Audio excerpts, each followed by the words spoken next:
Hello, ladies and gentlemen. I'm back, and I'm back with quite an interesting guest. I'm with Rick Ornelas. Hello, Rick. Say hello to our audience. Hi, Claudia. Thank you for having me on your show. It's a pleasure to be here, and hello to everyone that is watching and listening.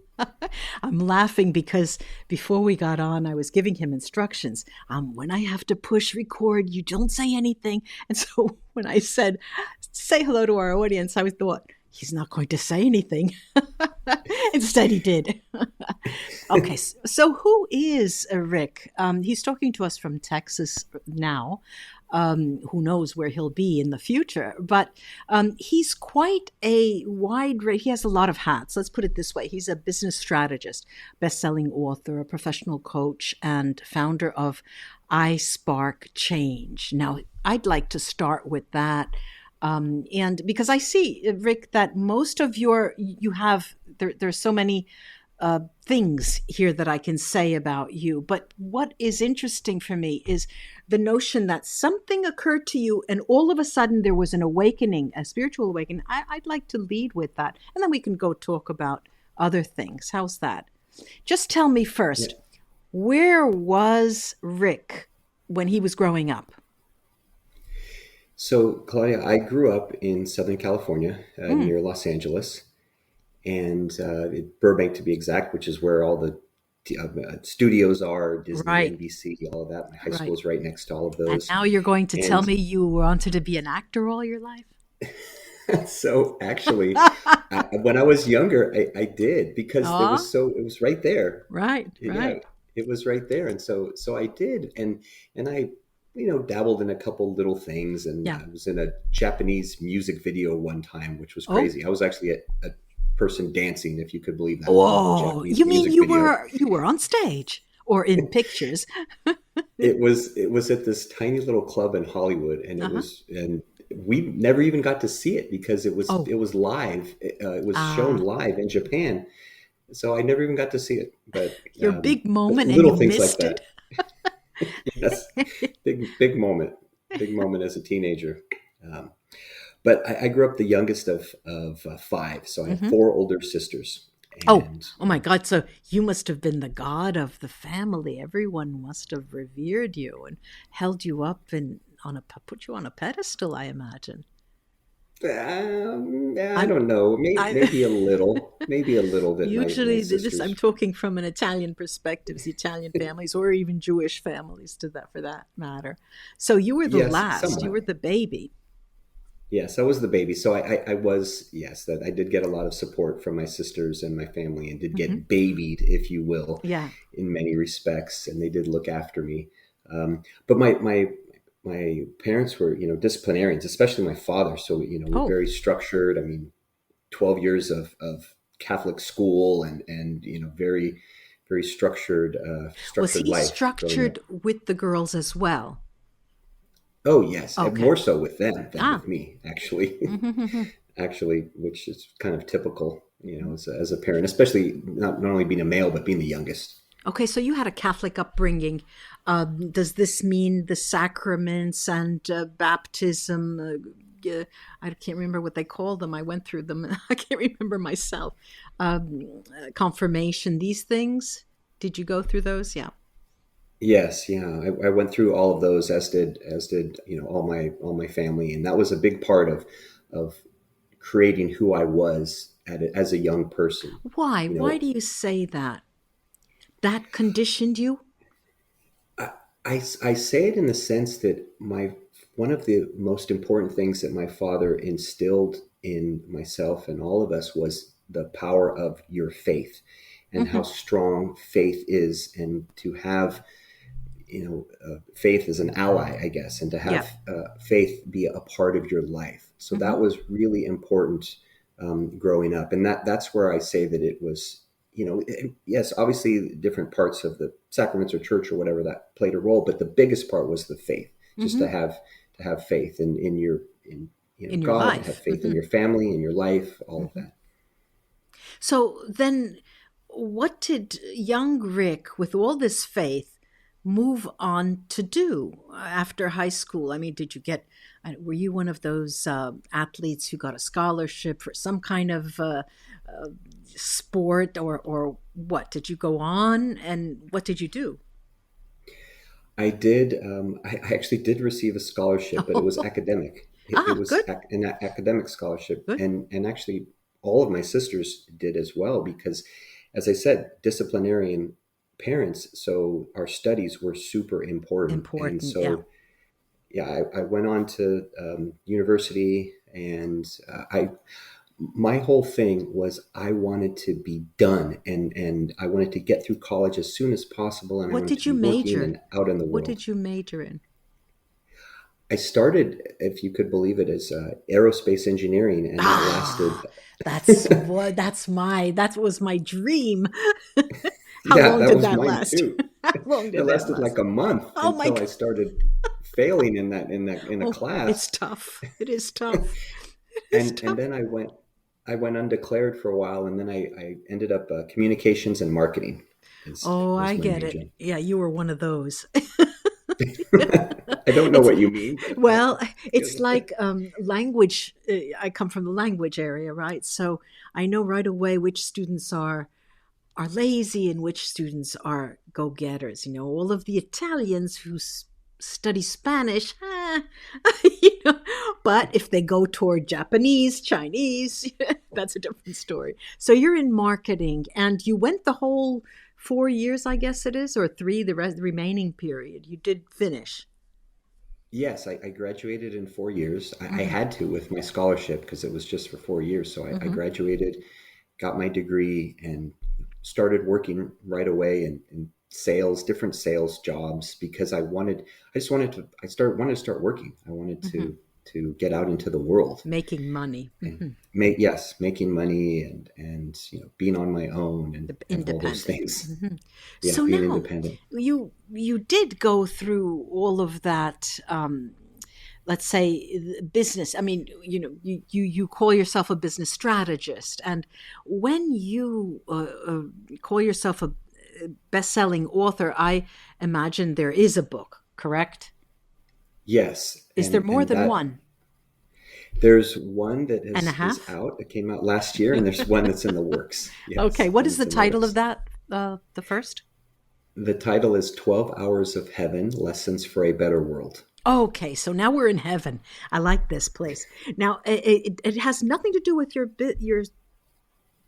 strategist work. So, yes and no. And I'd say, or probably no and yes, Oh, but that's what I we'll was answer it going that to way. say. It must be no and yes. Yeah. We'll say no and yes. And I'll Uh-huh. tell you why. So, Mm-hmm. in over the past 20 years, I worked for various companies. Mm-hmm. Had various positions in leadership and management and corporate training and development and working for startups. And all of that gave me this great knowledge around about business, right? Okay. About growing business. And that's what I coach now, coach others in their Mm-hmm. businesses and everything. Um, as Do I far as hear a bit of boredom in that voice? Is there? I can hear it's far away, but I hear it. that's quite intuitive, Yeah. Claudia. That's quite Well, I'm a intuitive. psychic. And I'll say that all of that was very foundational, but where I found my bigger purpose, my bigger calling was in helping others and Hmm. serving others. And that's why I coach now because that's where my more passion is. That's all great fundamental learning, but the passion is really in coaching Okay, so and no, helping others. it's you're calling it coaching. It's not teaching per se. You're not in front of a classroom, one to many communication. You are coaching on a one to one basis or a one to three, let's say small teams. How does that work? Yes, it's coaching on a one-to-one, coaching on a small team where there Hmm. might be 3 or 5 or 10 Right. people Hmm. in small teams and in different capacities. Some Hmm. is in a small business, some it's in groups that I coach with in different platforms, and all of it involves helping these individuals to be better, to be a better Okay. version of Okay. themselves. Now I'm waiting for the wake up call. And I'm trying to figure out when that's coming. And it hasn't come yet, right? Well, we're right up to that point. Okay. Okay. I don't want And to and miss it it. and it happened last year Hmm. in March when the world shut down. We Right. go into pandemic and Hmm. everybody's in quarantine. And my business coaching business, which I had since 2015, it slowed down as well. Yeah, of course. And I found myself with a lot of time Hmm. and and and a lot of anxiety, honestly, because my income had decreased Mm. substantially. Yeah, I was anxious. sure. I was getting fearful of the future. Hmm. And I decided to write. And so I decided to write about taking the time. I figured I had it much better than others. People were Right. dying, people were suffering, there Right. was a lot of negativity in the Right. world. Sure. And so who was I to think with some of my small problems, quote unquote, small Yes. problems compared to Yes. others? Right. So I wrote a blog about using the time as an opportunity. And Okay, then, hold on. Now, everyone knows what a blog is, okay? But there are blogs and blogs. Now, when you say I wrote a blog, where did that start? On your website, in a trade magazine? What did you do? Where did you put it? initially it was on my website. Initially Hmm. it was on the website for my initial business. Right. And I posted it there, and then I posted it on Facebook and LinkedIn and so forth. Yeah. And it was very well received, and people were inspired by what I had written about taking the time to serve others and improve yourself. Okay. That we have been provided an opportunity by COVID to Okay. improve. Now, this is something that's coming out of your pen. All right. Metaphorically speaking, and it's coming out of your mind, and you've embodied it in some way, so it was there. And can I say, from what you have told me so far, it sounds like it was a reflection, it was an awakening process that occurred in a moment of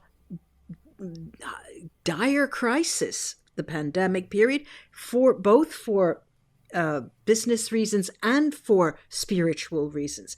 Or that's choice A. Or B, is this the influence of faith, that faith imprint that you had, along with what was happening to you last year? What was the most influential for you to just start, typing away?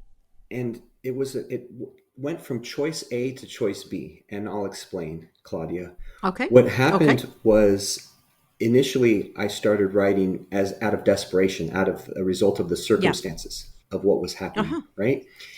And as I started writing my book, went from blog to book, and I'm writing my book. As I got into the writing of my book, that's where I had that spiritual awakening. I went into a period Okay. that lasted of about 5 or 6 weeks of a deep spiritual connection where I felt the story was just being given to me and I was just the typist. Oh, okay. Okay. So now we're in the nitty gritty. This is where I want you. Um, you're going to have to explain this as clearly as you can and as in detail as you can. Do you feel like sharing that with us? Yeah, absolutely. And Go ahead. I'll tell you this, Claudia, when this was actually happening, I didn't Yeah. share it with anyone. I didn't feel comfortable Aha. sharing with anyone. It was so intensely private and personal, Yeah. and I I felt can so imagine. spiritual and so connected to God Yeah. that Yeah. I don't know if I was afraid, or I don't know if I didn't want to be judged, or I didn't know what people would But were think. you ever incredulous? I wouldn't say incredulous.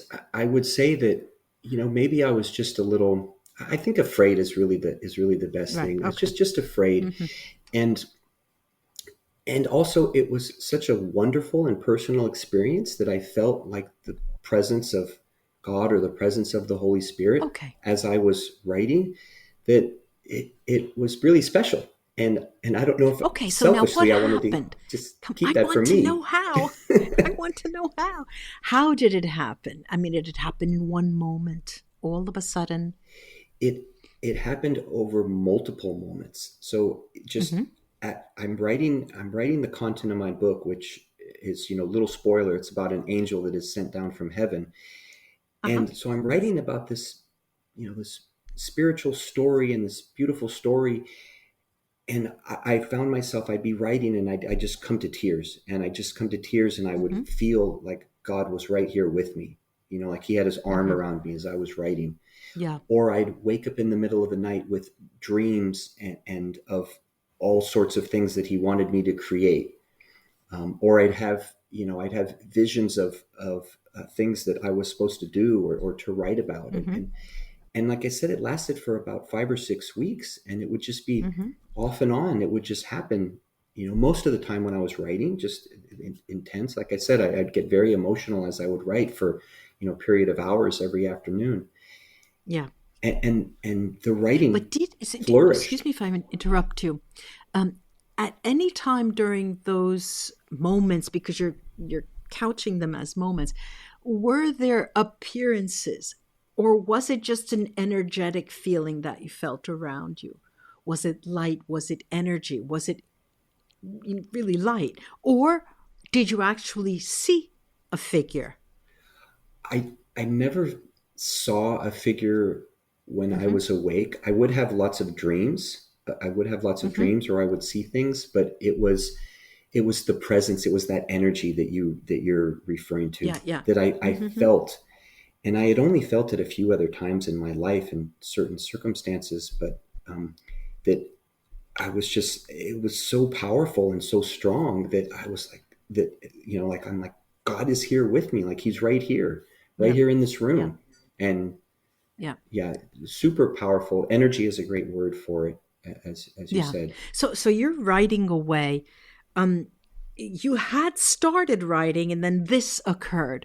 That means that the nature of your writing also changed. Am I safe in saying that? So Absolutely. even at the minute, delicate word level, or at the meta level, the structure of the book, or how did it change, or did you revamp the whole thing from the beginning, or just continued? Yeah, I continued. I did rewrite some. The amount of writing flourished, so I went from writing 500 or Yeah. 1,000 words Yeah. in a day to writing over 2,000 in a couple hours.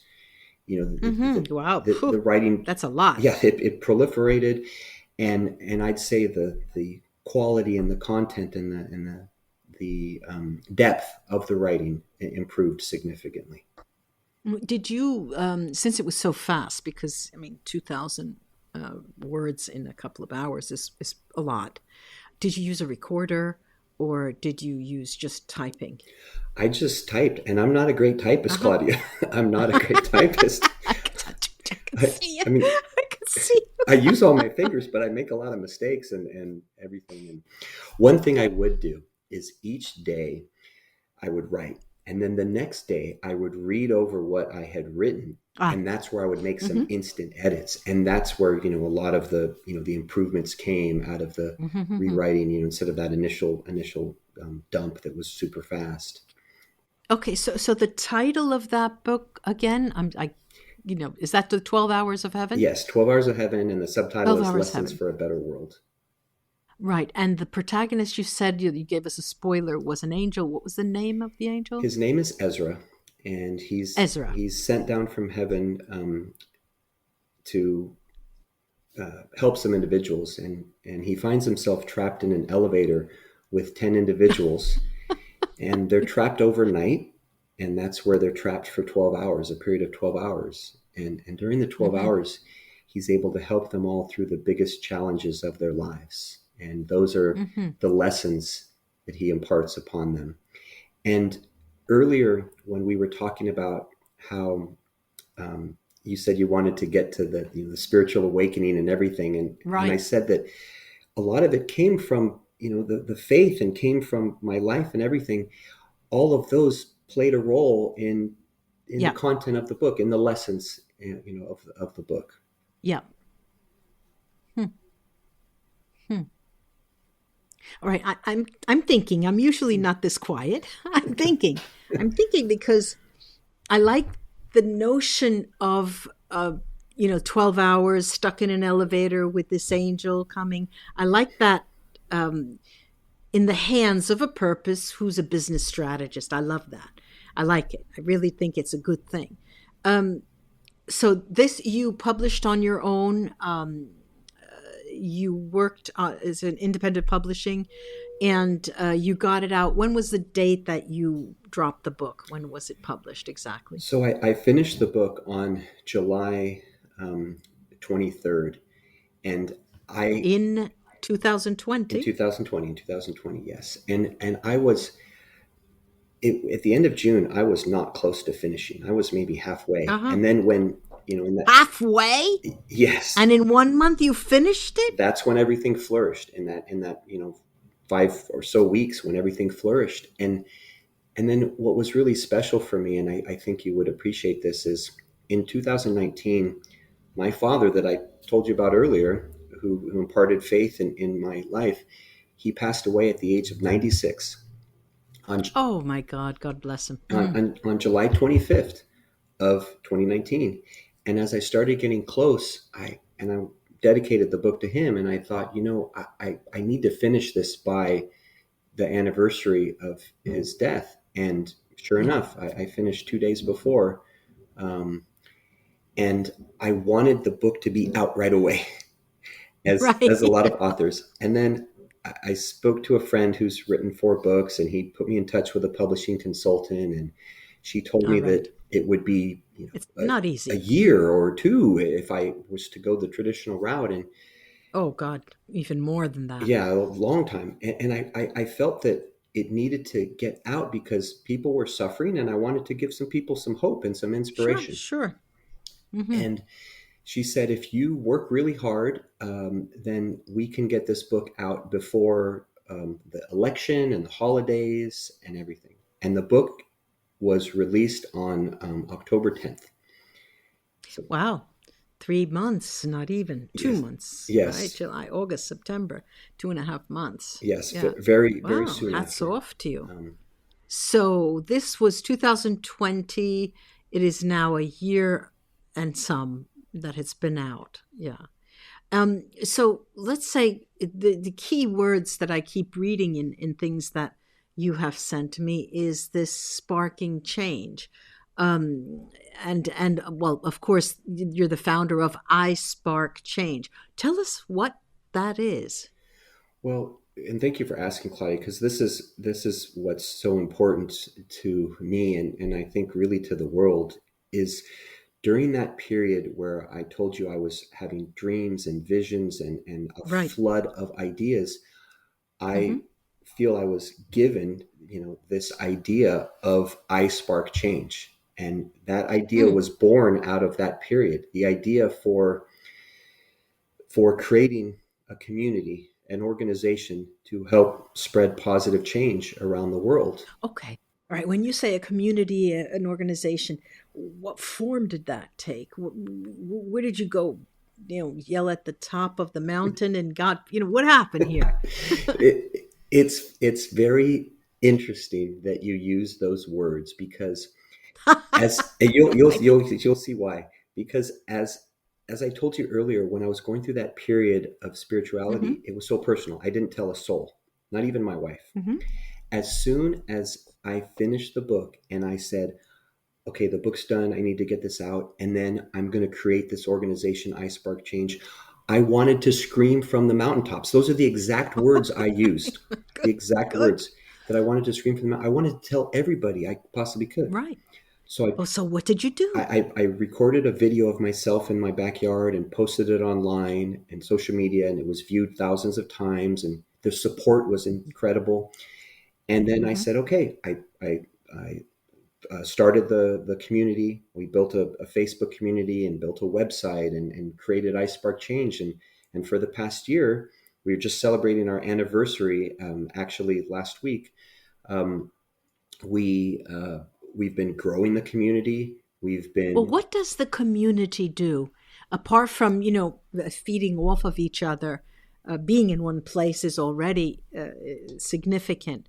But does it have I mean, is there a vision or an objective, or is it, I don't know, do people feed in with their ideas of activities or events that can take place in the future? How does that work? Yes, it's everything you describe and more as we foresee it. So Mm-hmm. we're even though we're a year in, we're still in the very early stages. What we're Mm-hmm. creating is essentially a single place for, all over the world. There's nonprofits, there's groups, there's Right. organizations, there's charities, there's individuals that are all doing good in some capacity in the world. And so Right. our purpose is to empower others to elevate their social impact and to spread positive Mm-hmm. change around the world. And Mm-hmm. what we mean by that is that what we've been doing to this point is we've been highlighting and amplifying, spotlighting others that are doing good in the world. So we share their work on our social Okay. media platform. We Mm-hmm. we share inspiring and motivational content on a daily basis. Okay, let me stop you there, and I'm going to be a devil's advocate for a second. Okay, Yeah. I pay very particular attention to language, and when you say sparking change, I get an idea. People who are listening or viewing understand when something is black. If it changes, it turns white. For example, that's a change, right? When you talk about people who are doing good in the world, that is a little more subjective. And so it's very hard for a community to all have the same view of what is good and what is bad, and it is not only subjective, but it is political. There's a political view to that. So I'm curious as to what the good looks like. I mean, do you, Rick Ornelas, spend time on any type of formal documentation within the group to describe and distinguish good and bad? What is good? Is good philanthropists giving money away to build schools in third world countries? What does it, look like? Because it's I'm not being, I really, like I said, the devil's advocate. Go ahead. Yes, and I appreciate the question because this comes up very frequently, a similar Yeah, I type bet. similar type question. Yeah. And from the start, I have always said that iSpark Change is open to anyone and everyone, and that the community itself are the ones that determine um, what the content is and what the criteria is. So Yeah. it's we simply define it as anyone that is spreading positivity, positive change around the world. So philanthropy, helping Yeah. others, yes, right? Building a school, yes. It can be as simple as someone uh, doing an act of service for their neighbor, right? Mm-hmm. You hold the door open for someone in the Mm-hmm. grocery store, Right. right? Work with the Work elderly, work with the homeless. Yeah. anything, Mm-hmm. and Okay. I've even said on multiple interviews, even as simple as smiling at a stranger that you pass on the street, Mm-hmm. because you Mm-hmm. never know the positive impact that may have on their day. They may be having a Right. terrible day, and Right. that smile brightens them up a little bit. Goes a long way. Mm-hmm. Exactly. So we we don't we will build an app where we have a social media platform and everything, and then it'll have Yes. the terms and Ah. conditions and all of Okay. that. Now that's a big investment. Building an app. That's a Yes. huge investment. Yeah. Yeah. Yes, because our goal, Claudia, is within the next 5 years, we want to have 1 billion members in our community, in this community. Mm-hmm. And how many do you have today We're after in we're about a in year? thousands. We're maybe 10,000, Uh huh. maybe 10,000 to Mm-hmm. date. But Okay. and it's a big goal, right? 1 billion is a big Yeah. number, right? It's a lot of 5 years. zeros. Mm-hmm. It's a lot of zeros. Yeah, a lot of zeros, but 5 years, you might be able to do that. And I look Why the 5 years? Why five? because I think that we're at a point in um, history of humanity where things are not great in many aspects. Last year was a perfect Of example, course. Yeah. right? There's far too Yeah. much racism and anxiety and negativity and hatred and violence and all these things that just your average person would say, okay, those are on the bad side, right? Those aren't on the good Mm-hmm. side, okay? Okay. Yeah. And that in history, um, the history of humanity, we've gotten to points in history where the pendulum has swung so far in, and I'm not talking political, but it's swung so Yeah. far in one way that all of a sudden it has to go back the other way, right? Out of the Right. Dark Ages came the Renaissance period, for Right. example, right? Mm-hmm. So, Yeah. so I feel we're infringing on that where it's swinging so far that it has to start going back the other way, and that's why I think within the next few years, people will get to a point where they want the positivity, they want the change. That Yeah. things have to get bad enough sometimes for people to be Yeah. driven to action. And if you look at like Facebook, for example, they have 2.5 Yeah. billion members in Facebook, Yeah. and Mm-hmm. some people have great stuff on social media, and some people have tons of negative things on social media, and Yeah. not so good, Mm-hmm. and lots of political things, like you were saying, and Mm-hmm. I think that we've gotten to the point where people are. It's the timing is good, if you will, that people are Yeah. open Yeah. Yeah. Yeah. open to it, Yeah. and I want to have a place where everybody can find one safe place where they're empowered and they can share whatever they're doing around the world. It can be Okay, anywhere. I'm going to. I can see the halo forming. You should have been. Were you an altar boy I was when not. you were I young? never was. Ah, neither was I. That started my aversion for the Catholic Church. I couldn't be an altar boy. Now I see, the good actions and all of that, but I'm wondering, and you probably will be able to put it into words. How has the other side, that other hat on your head, changed in relation to your work as a strategist? How noticeably has it changed the way you do things? Not only iSpark change and all of this other activity that has grown from the awakening, but how has all of this that is happening fed into the way you work as a strategist, That's a an business strategist? that's an excellent question, and I don't believe anyone's ever asked me that. And I'll answer it this way: is that they really go hand in hand, and I didn't realize that at first. About a year But ago, how? and yeah, How? I'll explain. Is that about a year ago, I was being Yeah. pulled in two different directions because Right. I Okay. had my business and my business coaching business, and then I had iSpark Mm-hmm. Change, and how do I divide my Yeah. time, and how do I do all this? Right. And I Right. realized they work one and the same, because to elevate the social impact and to empower others to make Yeah. a difference, a big part of that is teaching leaders to empower others. So I Yes. teach leaders. I help build teams. So you can teach one person. And so let's say your remit has changed.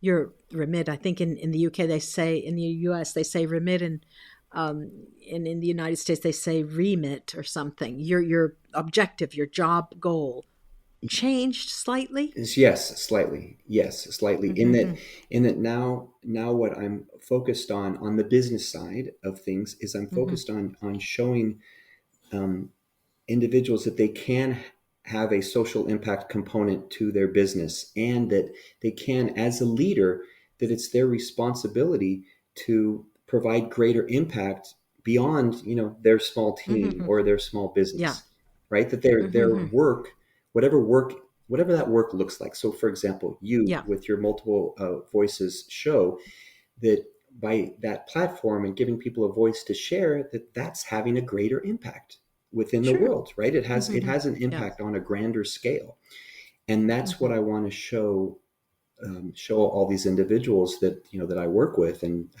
future people that I'll work with, is showing them, helping them connect those dots, if you will, to how their Mm-hmm. whatever work they do, how it makes a greater impact. Because And so I imagine that you co-opt them for the iSpark change movement. You after the first day of working them with them, you tell them right away about that iSpark change because you got that 1 billion members to get to. Do it they feed into that? yeah, it is a part, because the way I've always envisioned iSpark Change, and I think the seed was planted years ago.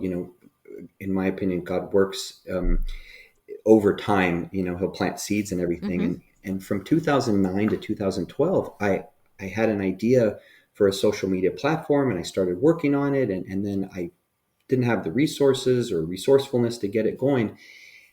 And I realized last year that I did all that work years ago to prepare me to I create this at see. this Yeah, time. yeah. But what I envisioned in that platform is that it's not just individuals. There's businesses, there's organizations, there's groups. It's a central hub of everyone in that community. So, for example, if there's someone in Rome that Hmm. posts a question or they're looking for help or a consultation in some area that they need, you, for example, with your show, and then someone in Tanzania or Texas Right. or whomever can say, oh, well, I could help you. And not that they're selling services or anything, but that they want to help raise you up because you're providing impact, Hmm. and that Hmm. in turn Yeah. helps everybody. This is another question that comes up, and it may not be relevant, but I believe it is. You're in the Texas area, so I would imagine that among your members there are also Spanish language speakers, or at best bilingual speakers. Do you find that? There are some. In fact, Hmm. my social media marketing assistant, her name is Letty. She's from Peru. She's Peruvian. She's Hmm. fluent in Spanish. She started as an intern last year, and then I ended up Hmm. hiring her. Um, but we're trying to spread this globally, so in Yeah, all because yeah, communities. it would You know, be good to get the Spanish out as well because it's such an important language worldwide. yes, all Well, all well, communities. well. I think I've in Italian we say I've what do you do with fruit? You squeeze it. I've squeezed you like a lemon. I got I got everything that I wanted out. Well, I'm Thank you, glad. Rick. Look, I have your social media, and I see your website for iSpark Change, the Facebook, Instagram, and different things. Is there anything specific that you would like to close on to the audience? A message that you would like to throw out? One last message. Yes, absolutely, Claudia. And thank you. It's been a pleasure. I've very much enjoyed our conversation. But I'll So have say, I. thank you. I'll say this to everyone is that anyone, no matter who they are, whether they think they're not big enough or not famous enough, or that they can have an impact on the world and the lives of others. And as I said earlier, it can be as simple as a smile. Anything that you can do to positively impact, and people know inside what that looks like, anything that they can do does have an impact on the world. I like to say it creates that Hmm. ripple effect. If you think of a lake, if you Yeah, threw a pebble in a lake and it yeah, yeah, ripples out, it can be tiny, but it does yeah, have a ripple yeah, yeah. effect and does make the world a better place. And that's how it's going to get done, is by this small, tiny actions being done every day will make a big change. Thank you so much. Thank you so much, Rick, and good luck to you. Thank you, Claudia, very much.